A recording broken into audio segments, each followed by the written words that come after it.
Welcome back, everyone, to the Dank History Show with our host. I'm Katie Cooper. And I'm Bradley Cooper, and we are your hosts of the Dank History Show. If you don't know what that means, we talk about stuff that happened long time ago. And some stuff that's a little bit more recent. Well, history is any time between, like, the beginning of time and now. Yeah. My lunch is history. That's fair. I don't even remember lunch. I don't remember it that well R.I.P. either. lunch.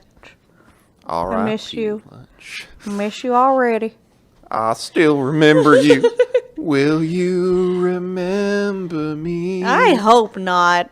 That would be really awkward. Remember you. Are you still talking about your lunch? Remember me. I really don't know that song. It's the puppy commercial. I know it's the puppy commercial. And the sad kitty commercial. It's always sad, but I don't know anything beyond that. Yeah, it's like that. Or some other sad songs. Oh, the Arms How of could an this Angel. happen to me? That is history. That's a long time ago. Wow, that one feels like it was yesterday, though. Which one was that, actually? How could this happen to me? The Simple Plan song. I made Oh, my that's a long mistakes. time ago. Okay. So anyway. Getting us back on topic. Today we're going to talk about something a little different. So most of the time we just talk about, stuff that actually has happened, or stuff that we at least theorize happened. Because we don't know for sure. Yeah.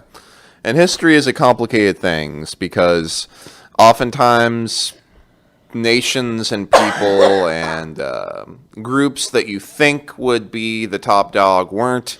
Sometimes underdogs would take over. And other times things you think would catch on never did. Oh, yeah. Or things that no one thought would catch on do, like personal computers, for example. Oh, yeah. Nobody thought to invest into that. Yeah. A lot of people thought, it would never catch on, and look at us now. Yeah.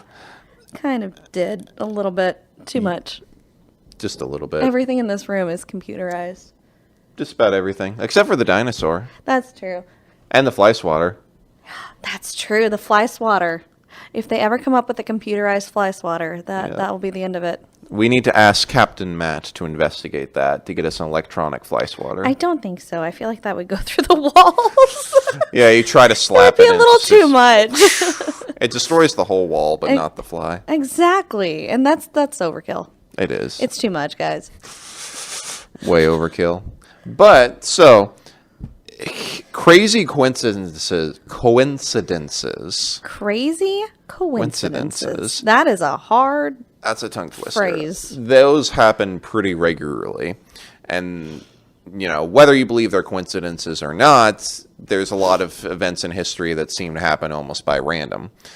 But there's always the question, what if something changed? Ooh, kind of like, what if the guy who went to go get his sandwich for the guy who was going to shoot the prince guy, what if he just Archduke Ferdinand? Yes, the Archduke, and he just didn't get a sandwich. Yeah, what if he went somewhere home? else? Yeah. What if he got fish and chips on the other side of the road? Yeah.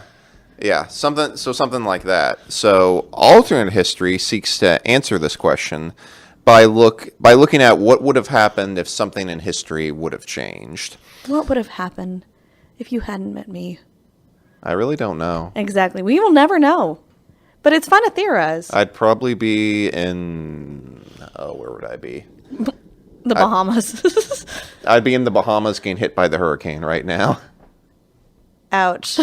I'd be swimming away. I forgot about Bahamas. I'm sorry, Bahamas. I'd be in Estonia, probably just, couldn't remember my own name. I'd been washed up on the shores for days. So you're Tom Hanks. Yeah, I'm Tom Hanks. Beach ball's my best friend. Exactly. I name it Katie. See, exactly. We never know what could happen. No. One move, and suddenly everything's different. Yeah, and you can drive yourself crazy by speculating about this, And that but does drive me insane. but it can also be really interesting to look at it as a purely fictional exercise. What would have happened if something changed? And there are many authors, fictional authors, such as Harry Turtledove, who look at scenarios which are both interesting, like, for example, what if the Roman Empire survived, or terrifying, like, what if Hitler won World War II? Ooh. That is an interesting one. So these books, what makes them fascinating is they not only have to establish how the event happened, they have to establish what happened afterward. How would this change people, events, groups, nations? So that being said, alternate history is really difficult to do well because, first of all, you have to deal with the butterfly effect. Butterfly effect. Butterflies. The butterfly effect is not about the actual insect. What it's about is... It's a term used often in time travel novels where if you change one thing from the past, it goes across time like a butterfly, which changes countless things. So you can imagine, Oh man, I thought it meant something like if you stepped on a butterfly, suddenly like Hitler won World War II. I mean, it could be that, yeah. I don't know all the details on the theory. It's a very interesting theory. But it's kind of, you might almost call it like a ripple effect. Mm-hmm. You know, you throw a rock in the water and then it ripples out and causes all sorts of different things. Yeah. So, for example, it could be really small things. Like if Abraham Lincoln had a really spicy dinner before his Gettysburg Address and had to run to the outhouse, he would have delivered a very different, worse speech, which could have changed American history and how we look at the Civil War. Somebody actually came up with that theory? No, I came up with that theory. Oh, that's funny. I mean, because I think he had another speech that was like much longer, but he went with the shorter one. And we're grateful he did because so many people have to memorize it. Yeah. And it would be really there were hard to like memorize multiple one. other speeches in between his, and we don't remember any of those. I've heard that some of them were a couple hours long. Yeah, super long. It was cold and tired, and it was too much. You just gotta go Condense short it to and 5 simple. minutes, guys, and you'll be remembered forever. 5-minute history. That's a good YouTube channel, actually. Is that a thing? Yeah, it's like History Simplified, 5-minute Okay. history. They're the ones that do those little anime figures where they're like boxes. And they're holding up little signs. Okay. You might have seen them. I feel And like when I someone have. drops dead, they just fall over. Plop. That's funny. I love history that's so condensed, even though it's so too simplified to really give you the gist of what's going on. Or you can do like every single little tiny detail. And that's fun That would too. drive you insane. Oh my goodness. Yep, that can be a little crazy.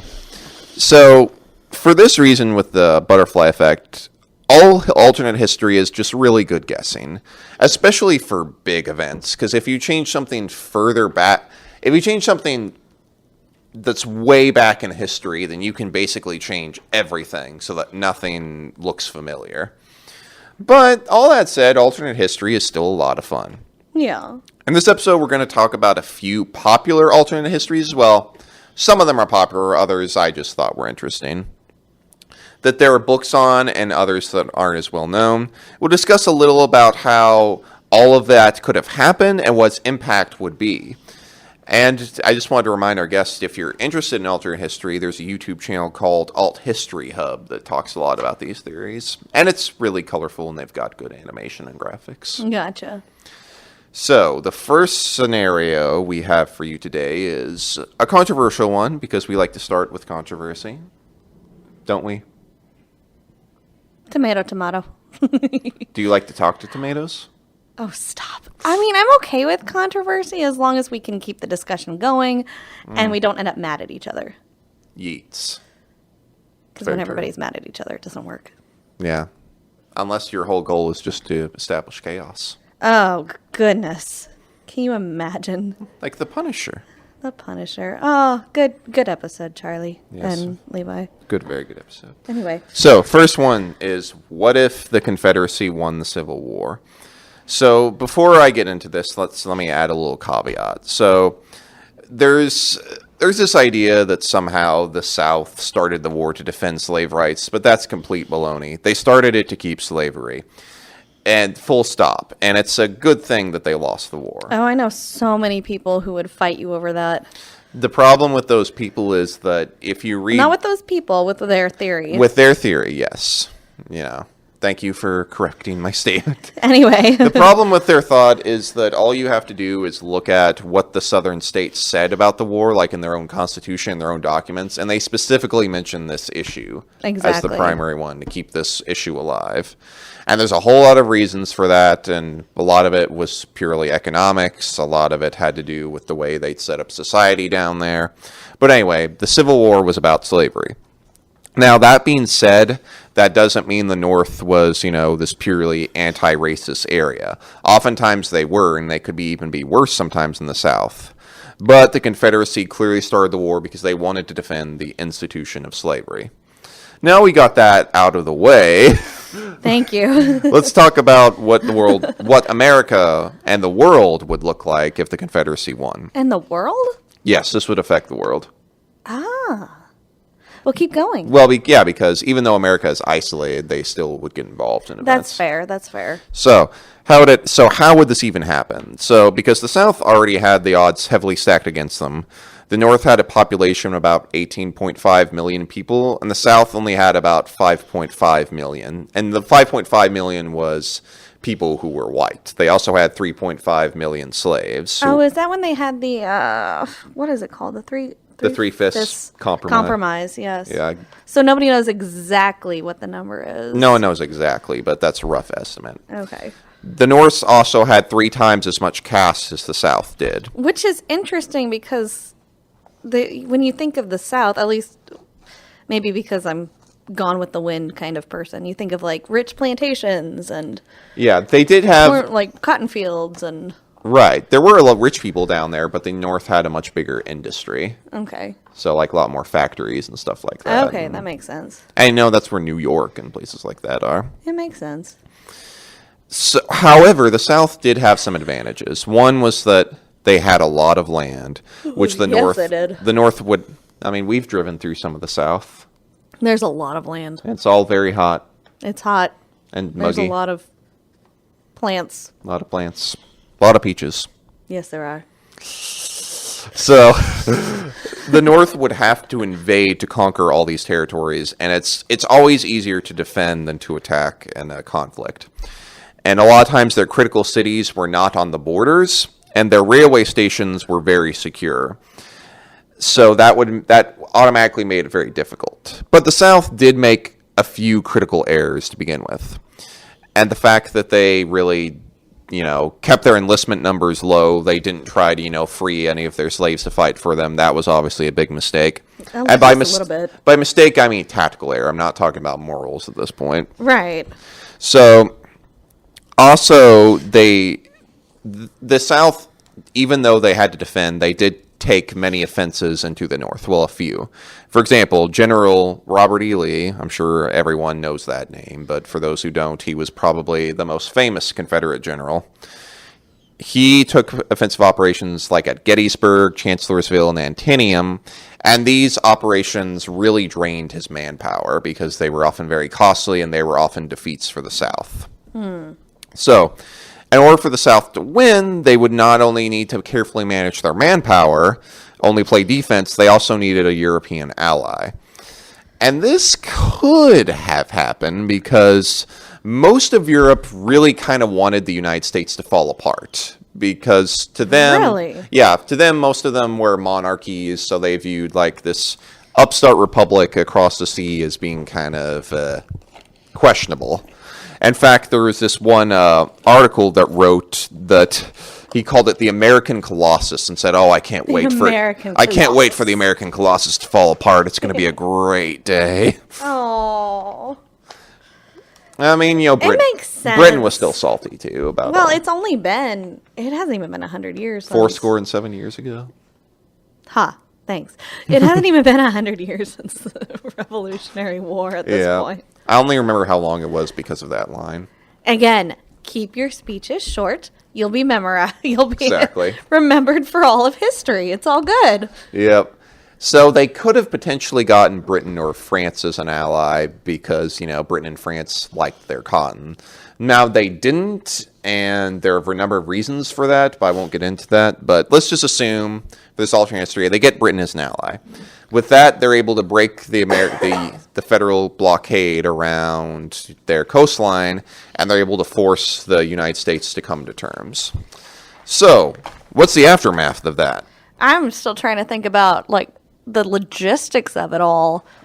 I can't Logistics how? Of, just getting the British on board and I'm trying to picture the battles right now. It's very interesting. I'm glad we're going into the aftermath because that's blowing my mind. Yeah, it would probably be something. There'd be a lot of sea battles, especially right along the coast of the South, which the British would probably win because they had a superior navy. Oh yes. There would probably be troops landing in southern states, and the North always struggled with morale, and a lot of people didn't want the war. Abraham Lincoln really had to work hard to keep it going. So, anyway, right after that, the first thing that happened is Abraham Lincoln would not go in history as the great president we know today. Instead, he would be known as the one who lost the Union. The one who lost the Union. That would be terrible. Yeah, it would. We would not have the Gettysburg Address. No. Would we have the Gettysburg Address? We would have something similar, but probably from the South. That's sad. Yeah. It's just weird to picture Abraham Lincoln as not this great guy. Right. And suddenly he's been dethroned. Yeah, that's what's interesting about events. Sometimes the reason why people go down in history as great or bad depends on where they ended up or. And what would happen to the Confederacy right after winning? Well, they would have some issues right off the bat. First of all, they have this agrarian society that would really struggle to catch on with the rest of the industrial world. And for this reason, slavery in the South would be phased out eventually. What I mean by eventually is it's going to take probably about another 50, 60 years before it happens. Okay. So around 1914, 15. So why would they keep going the agrarian route if they had access to all these factories? Well, the South didn't have as many factories. Right, but if they won the war... Oh, right, they were separating. I thought they were trying to take over. Never mind, I'm good. No. We're on track now. Yeah. In order to win, they just had to outlast the North and get them to agree to let them be a separate country. That makes sense. Yep. Anyway, keep going. Yeah. So, for this reason, slavery would be phased out. However, it would probably take to the 20th century for that to happen, and the freed slaves would be in just as horrible conditions as they were, from the beginning, and Jim Crow type laws would develop immediately, and they'd probably be even worse than what we have in our timeline. Wow. Because, they'd have no impetus to, treat them like humans. That's fair. It is. I mean, it's not fair that it happened, but that's a fair point. Yep. And another thing the South would do is they would probably attempt to conquer the Caribbean. And the reason for that would be interesting. Because they had planned to do this for a while just because they wanted the extra land and resources. So if they tried to do this, the Union would probably pursue an alliance with other Latin American countries around them, like especially Mexico, because, Mexico shares a border with all these southern states.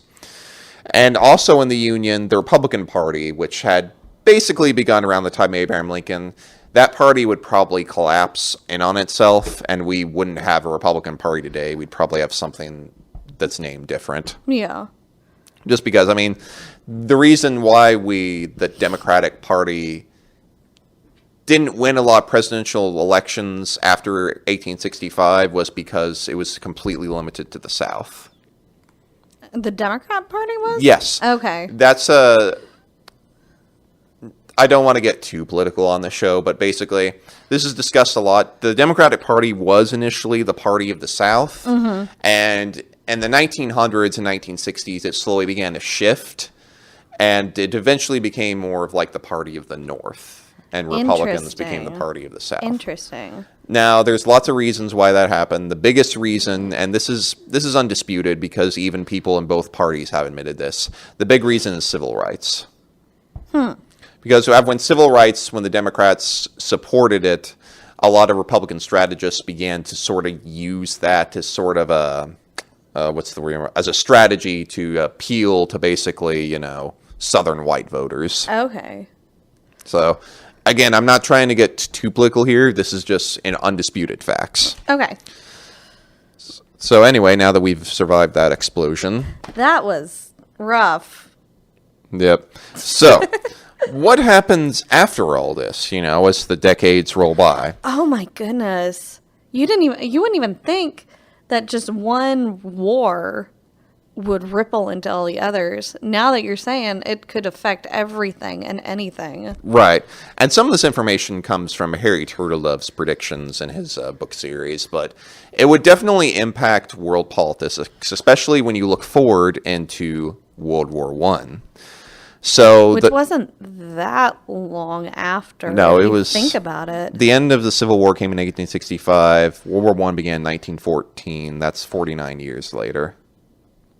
Something like that. I feel like it's... Yeah, because 40 years after would be 1905, then 50 would be 1915. So 1 year. Is 49. Okay, something like that. That's not long after. No, not long ago. So the North and South would come to blows again, and one possibility is You're right. If they, thank you. My math. It's okay. I'm not that great at math. I'm just good with dates.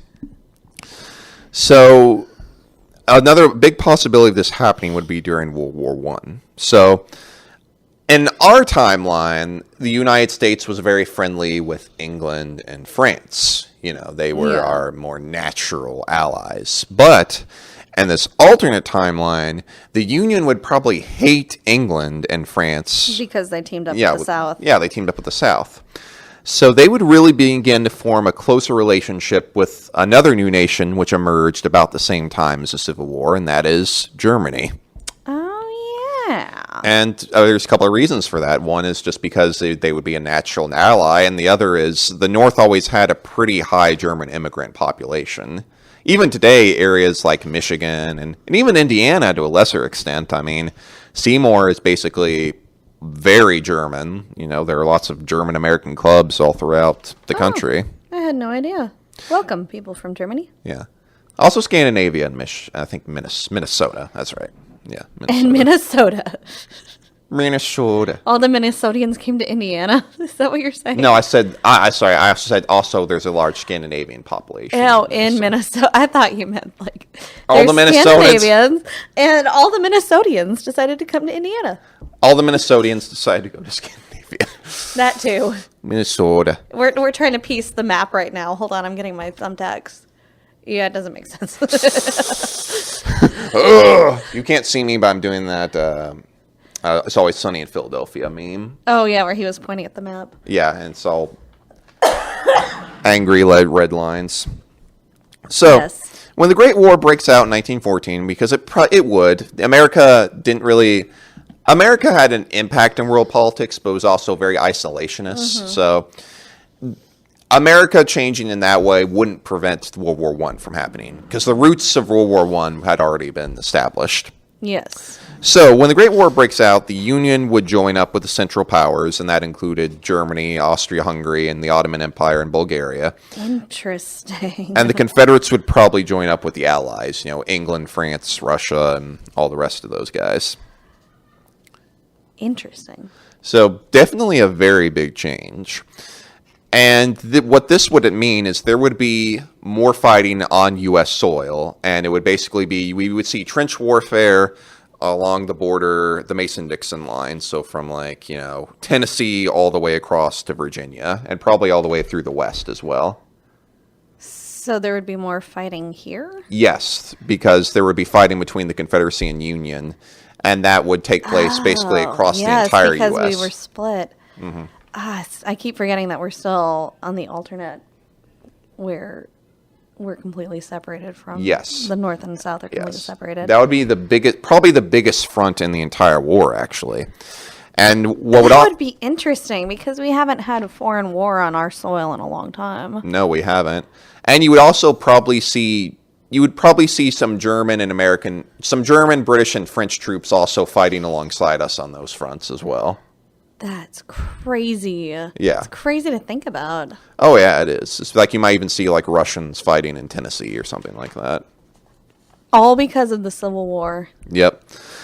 And another thing that would happen is because Germany never really had a very good navy, but with America joining on their side, they would basically have American ships and German U-boats basically fighting the British Navy together, and also the Confederate Navy. But the Confederates probably wouldn't have that good of a navy because they never had that many ships to begin with. Mm-hmm.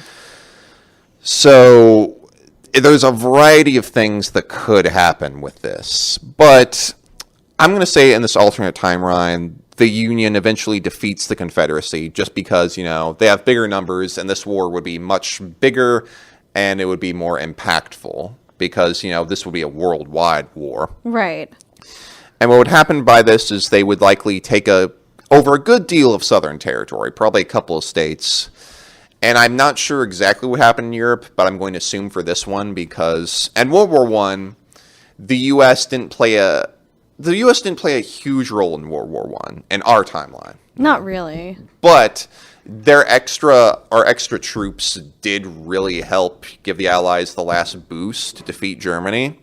So without that, I'm going to assume that the Central Powers win World War I. Now, it could turn out differently, but I'm just going to assume that's what's going to happen. And so Europe would obviously change massively. And America would change massively. Now, if the Union beats the Confederacy during World War I, do you think they would come back together? I don't know if it would still be two separate countries? I think it would probably be two separate countries, but probably the Union would take over a lot of territory. Okay, so it's possible for it to come back together, but not in the way we're thinking of. Yes. And there's also another interesting theory that if this happened in the following years, the Confederacy would become more and more an extremist, and they would probably pick up on some fascist tendencies, but the fascist tendencies would come from more places like France and England that had been defeated rather than Germany. Interesting. Especially because if communism still emerges in Russia, then there's still going to be that, anti-communist fascist impulse.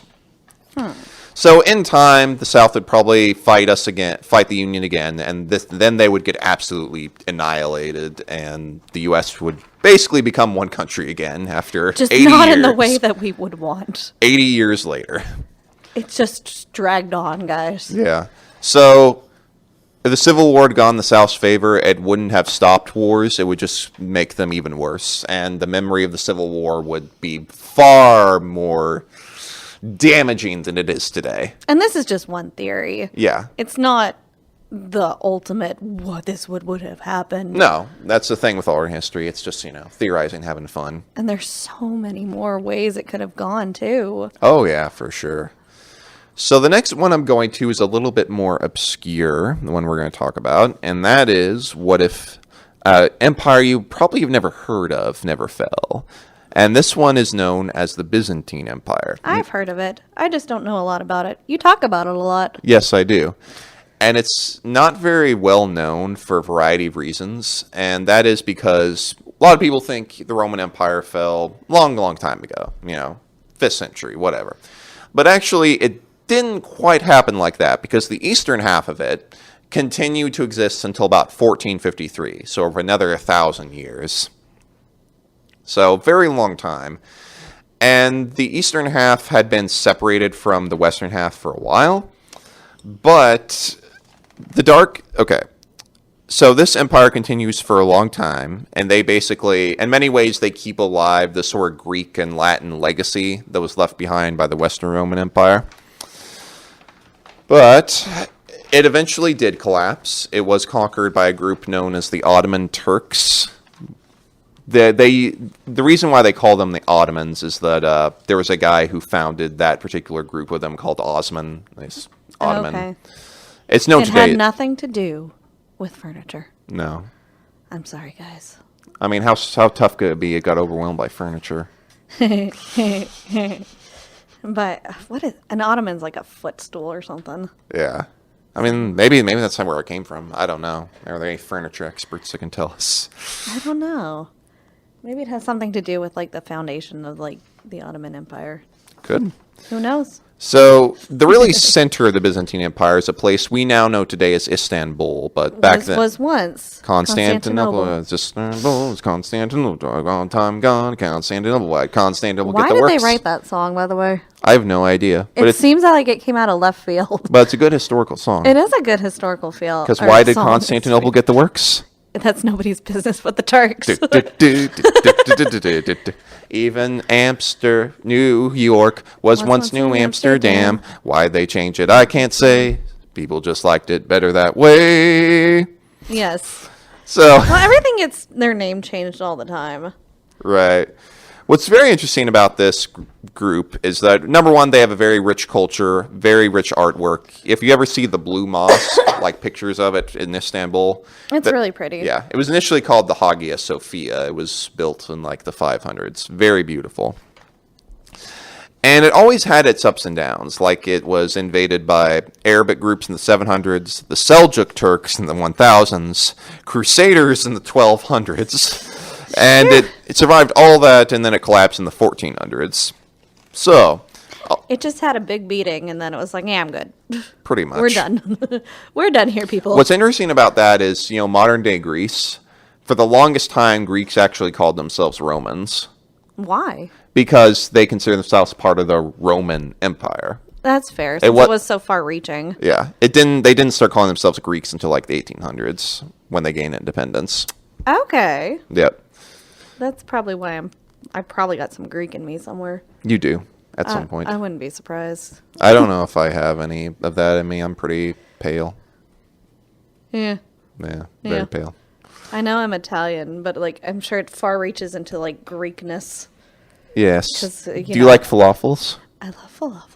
That doesn't mean anything, though. Do you like olives? Yes, I love. Do you like olive oil? That doesn't mean that. Do you like pita bread? That doesn't mean that you're Greek. Sure it does. Oh.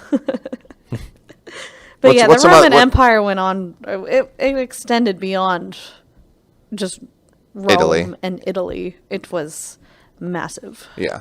And it still impacts us today. Like sometimes, if something's really complicated, sometimes the term that we use to describe it is Byzantine. Have you ever heard that? I've never heard it used in that context before. Maybe it's just in certain books, but I've heard like, it's Byzantine politics or Oh, yeah. this yeah, maze if you is put it that positively way. Byzantine.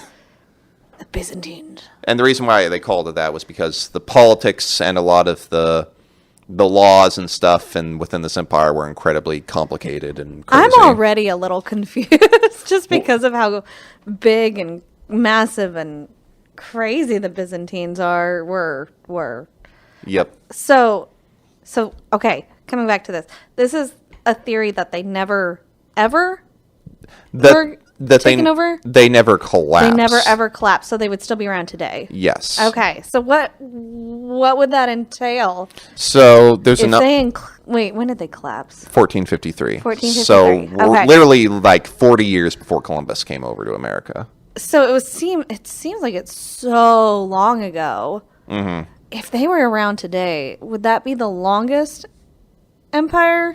Yes, it would be because the Roman Empire is the longest empire, but it would be even longer if they continue to today. Okay. Yeah, if you count it as one continuous group, if you count it from like 50 BC to 1453, then that's the longest empire. 1,500 by years. A long shot. By a long, long shot. Now, you can maybe say China existed a little bit longer, but China had all sorts of different dynasties and different groups and different... There was a lot of dynasties going on, and Yeah. it was a lot. Now, the world's oldest monarchies, actually, like the oldest continual monarchies, are Denmark is the oldest, followed by Japan. Okay. Wow, I didn't realize Denmark was older than Japan. Yeah, Denmark was like, I think like 900 something or 1000. It's Okay. Harold Bluetooth. Oh, yeah. Where we got the Bluetooth. Yeah, Bluetooth. That's all I know about him, guys. I don't know if he had a Bluetooth, but I know he was called Bluetooth. Do we know... Yeah, I was going to say, do we know why he was called Bluetooth? I really don't know. I mean, they had weird names for people, like Ivar the Boneless. To be fair, they call our grass bluegrass, and it's That's true. greenish, I think. Or Sven Forkbeard. But that's just, using good product. Or Thorkel the Tall. He was probably tall. Charles the Bald. He was probably bald. Charles the Fat. He was probably fat. Charles the Simple. Ah, you got me. He was probably simple, but I don't know Yeah. what that would entail. Ethelweld the Unsteady. Like they literally call him Ride the Unsteady. horses? I don't know. He fell over a lot. All right. So getting back to what we were talking about. So how in the world would they survive? Well, there are many ways that the timeline could change, and How could they survive this long? Okay. It just doesn't make sense. So there are several periods within their history that there's a major period of decline. One of those periods is in the about 1071 when they lost the Battle of Manzikert against the Seljuk Turks, and that led to them. So, okay, to put this in geographical terms, the Eastern Roman Empire in the Middle Ages was basically modern-day Greece, Bulgaria, a little bit of Yugoslavia, well, former Yugoslavia, and Turkey. Okay. After this battle, they lost most of Turkey, and that was a major decline for them. So if they won this one, or even more dramatically, if they won against the Arabic tribes, which invaded them in the 700s, then that would change everything massively. Like, a lot of the nations we have in the Middle East today would not exist at all. Like, at all. My brain is exploding. Like, Turkey wouldn't exist, Syria wouldn't exist, Israel certainly wouldn't exist. So they had to fall. Well, we don't know. I don't know. I want to use the word had, but there are so many things to change. Oh my goodness! Like, this okay, one is if so complicated. Yeah, if they beat the Arabs in the 700s, then actually 600s. Excuse me. Sorry. Then Islam itself would be a much smaller local regional religion that would basically only exist in Arabia and Iran. That's pretty much it. Now, it would have an influence over the Middle East. Right. It would be a minority religion, maybe even a majority in certain regions. But politically, probably no power at all. Oh, wow. No, imagine a world imagine a world that looks like that. That's interesting. Yeah. Now, there is one thing that would happen, another alternate scenario, it changes things a lot, but doesn't change things that dramatically. And one thing that happened was, in the 1200s, there was a thing called the Fourth Crusade. And what that was is the Crusaders were going to go down to fight in what's modern-day Israel. But, they got, long story short, they got distracted by some Venetians and oofed their way into the Byzantine Empire. Oofed. Sacked Constantinople. And after that, the Byzantines never really recovered from that. That was really probably the most decisive role. Oh, God. Actually, so some of the stuff in the Vatican, like a lot of their statues that look very Greek, a lot of those came from that time because the Crusaders took that stuff and brought it back to Rome. Oh, that makes sense. Yeah. So if that didn't happen, the Fourth Crusade just doesn't take that detour. This would mean that the Roman Empire would basically survive in that little area, Western Turkey, Greece, the Balkans, and they would still remain to this day. So, what does that all mean? It's a lot of information. First of all, in our timeline, the Ottoman Turks kind of took the role over from the Eastern Roman Empire. Even the territory they controlled was about the same. So in this alternate timeline, Ottoman Turks don't exist at all. Turkey doesn't exist. It would not be called Turkey. It would be called Anatolia or something. Okay. And what would probably end up happening now, the eastern part of Turkey would probably be called something Turkish, but the western part would always remain very Greek. And the Eastern Roman Empire's main rivals would be Egypt to the south and the Catholic powers to the west. And how has this changed the discovery of America? It probably wouldn't happen. They wouldn't have to go out there. Because what's the point? You have everything you need. Yeah, because one reason that Christopher Columbus went west was because the Spanish crown really wanted to avoid trading with the Ottomans because, there wasn't a whole lot of religious toleration in this age. Right. To get their spices, so they sent him around the earth.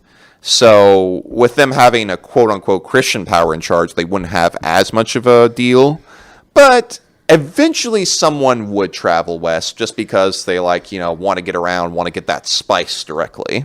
And, everybody's got a curious mind. Yeah, everyone wants that spice.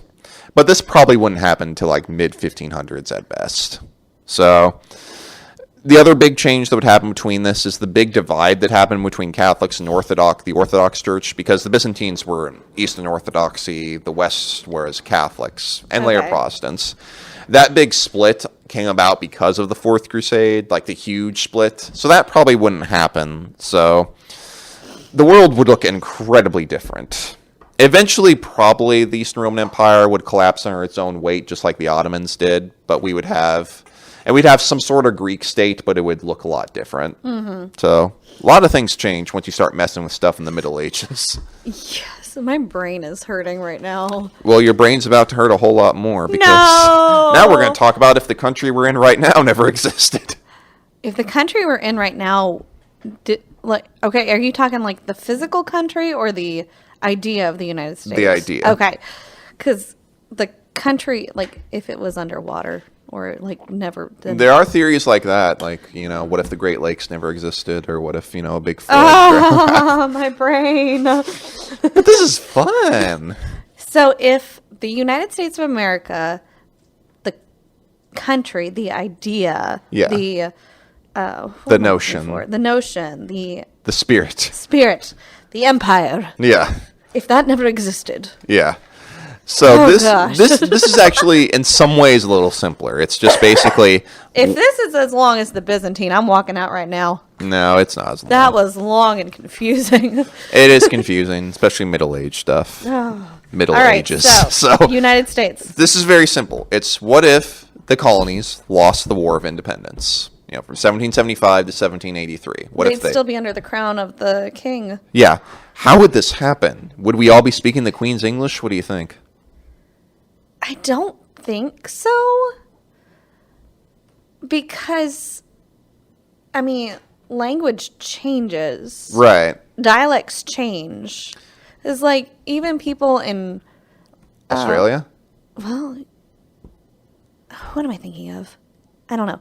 But it also depends on how integrated the queen is going to be. Like, is she going to leave them alone again? Or the queen, the king at the time. Right. From then on, if he decided to make it a more,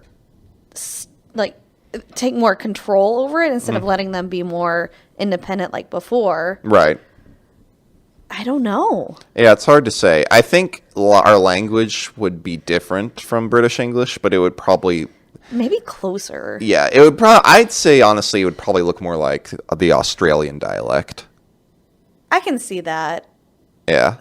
Because, even from what I've heard, the American dialect during the American Revolution was kind of weird. It sort of sounded almost like something like Midwestern or Shakespearean or something like that. Well, and it makes sense because you're far off from the motherland. The motherland. You're going to live your own life and follow your own dialect. Mm. And there are different dialects even within England. There's different dialects in the United States. Yeah.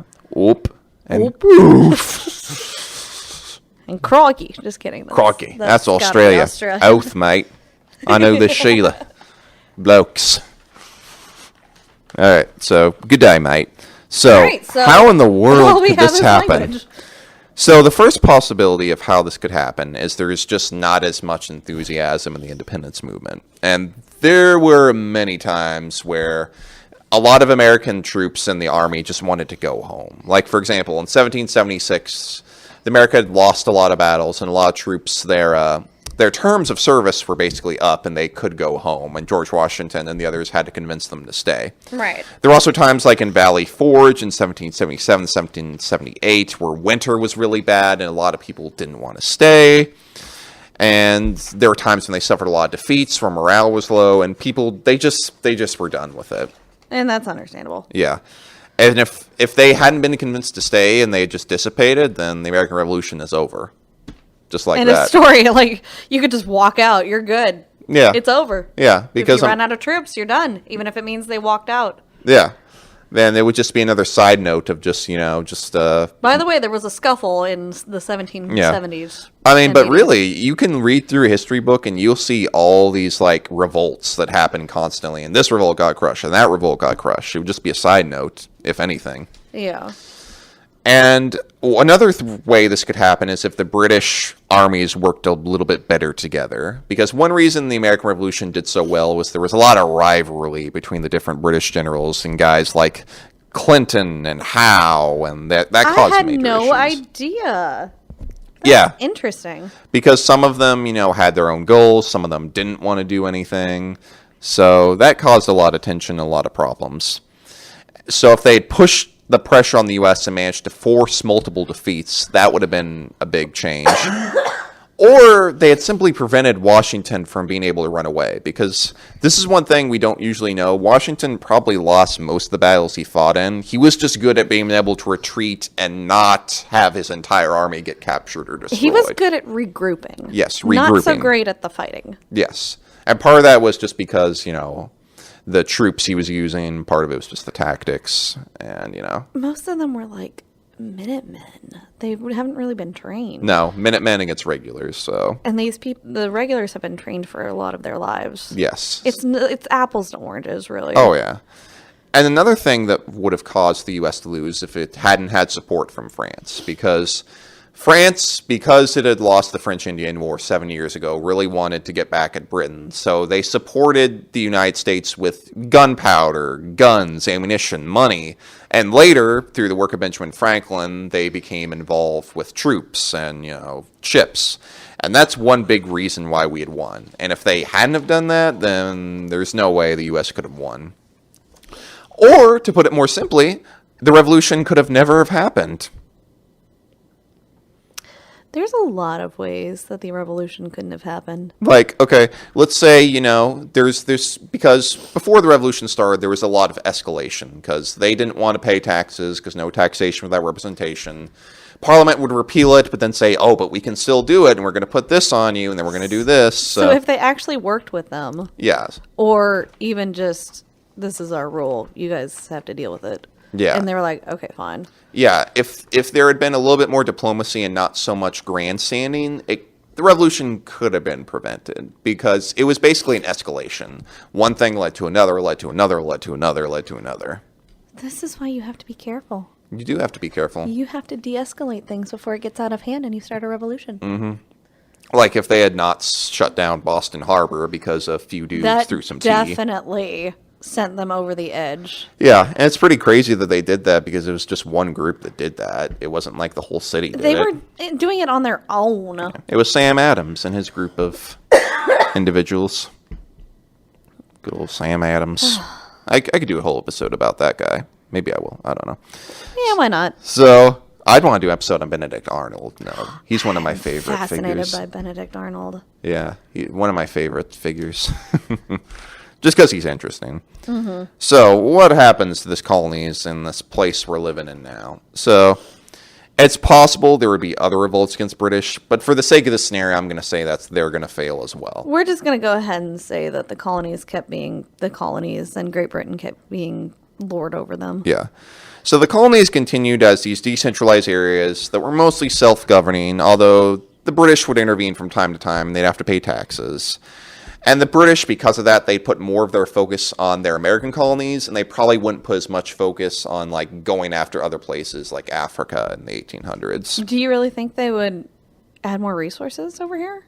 Yeah, because they would have the area. That makes sense. So they would continue to invest. There's no reason to go out to Africa or wherever else they went. And another thing that would happen, they went to Africa and India. India, that's right. Burma. The sun never set on the British Empire. It was a third of the world. Isn't there a map of like who Great Britain has taken over and there's only a few? Yeah, who Great Britain has invaded. There's only like 1 or 2 countries on there that they haven't. There's like maybe 3 or 4. Yeah, and I think some of them are like Sweden or something like that. It's random.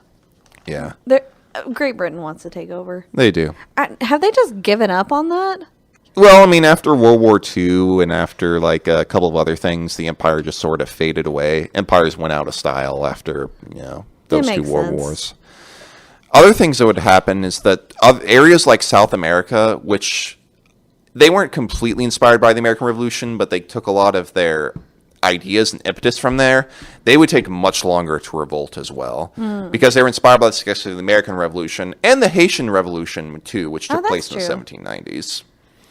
And also because of that, republics would take much longer to take hold in much of the rest of the world as well. Because even though America was far from the first republic, it was far from the only republic that existed at the time, but it was definitely the biggest one that at least, quote-unquote, worked. Gotcha. America would basically become very similar to Canada, and it probably would eventually gain some sort of independence, just like Canada did. Although it would be a lot more decentralized, and we might even see like various different nations. Oh, and also the slavery issue from the Civil War, that will continue to be an issue, and there will probably be fighting over that between the various colonies. Butterfly effect. Yeah.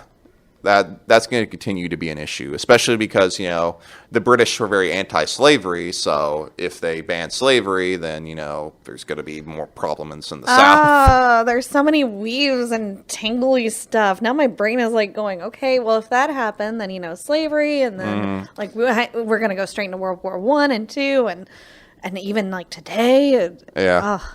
So today it would look completely different, Yeah. but we don't know how. We don't know how. We can only go so far as to, like, a couple years. Yeah. I could see maybe, like, all of the states in New England becoming a single country, like the United States of New England or something. I can see that. And, Indiana, Ohio would be like Wabash or something like that. That would be interesting. Wabash, or just the Great Lakes, the great nation of the Great Lakes.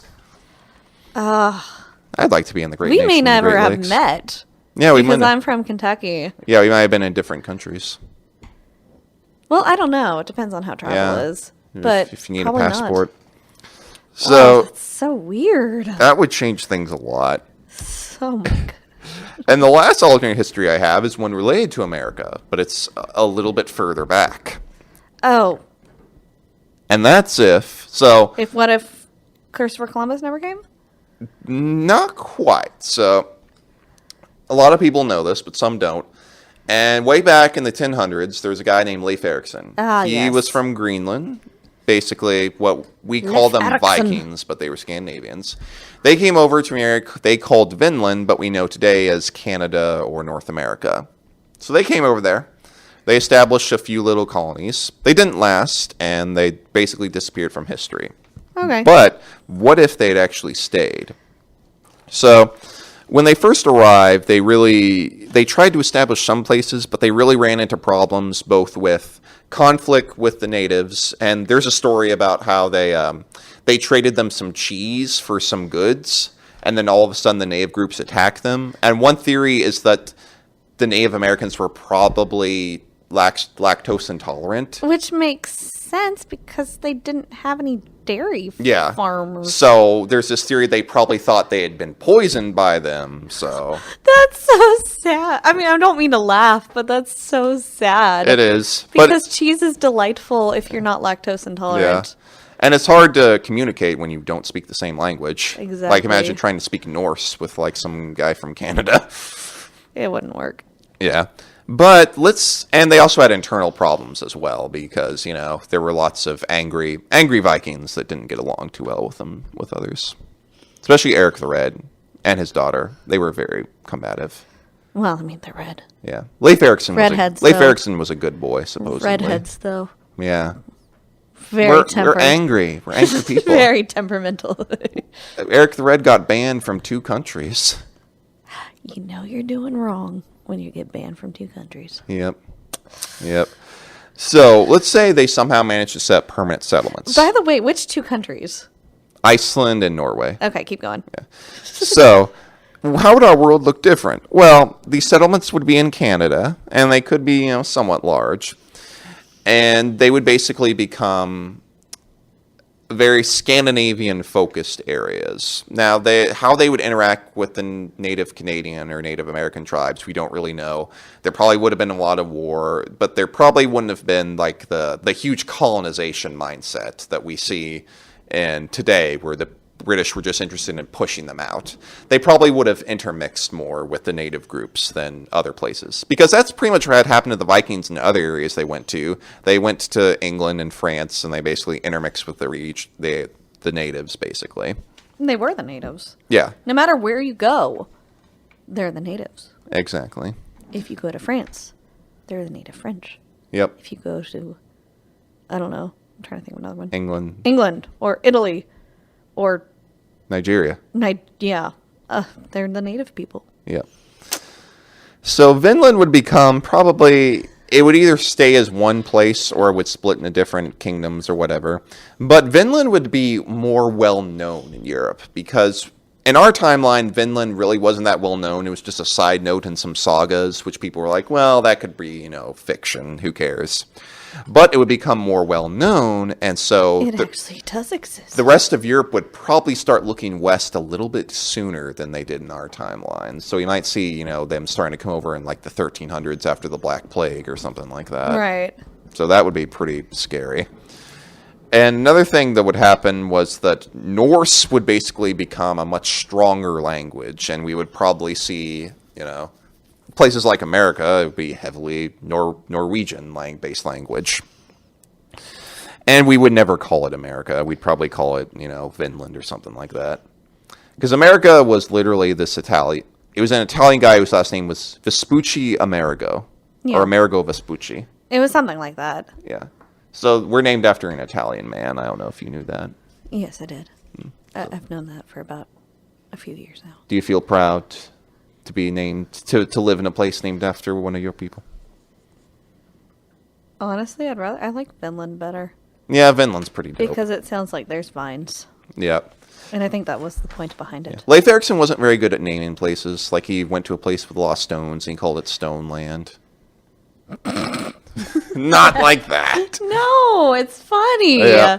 He went to a place with lost forest trees. He said, "Oh, it's forest land." Forest land. He's like, "Ooh, there's these vines. Greenland. Vines with wine. I'll call it Wine Land." Oh, wow. It's like, who was the guy? Was it Alexander the Great who just named everything after Yeah, himself? there was like 11 Alexandrias, and one named after his horse, Bucephalus. I mean, when you run out of names, you run out of names. Yep, that's how it goes. Bucephalus, he named it after his horse. That's Yeah, awesome. he loved his horsey. He loved his horse and himself. I think glad he loved Bucephalus is something. in Afghanistan or something like that. But yeah, so That's funny. thanks for joining us today in alternate history. Next week we'll be getting back to some real history, but My brain still hurts from the Byzantine. I'm gonna have to think about that one for a while. All the others kind of were a little more straightforward, but that other one, I'll show you a few videos that might explain it. guys, if Or I make don't it more come back confusing. next week, my brain has exploded. So thank you for joining us. We'll be back next week at the same time at 7 o'clock on Thursday, and you can follow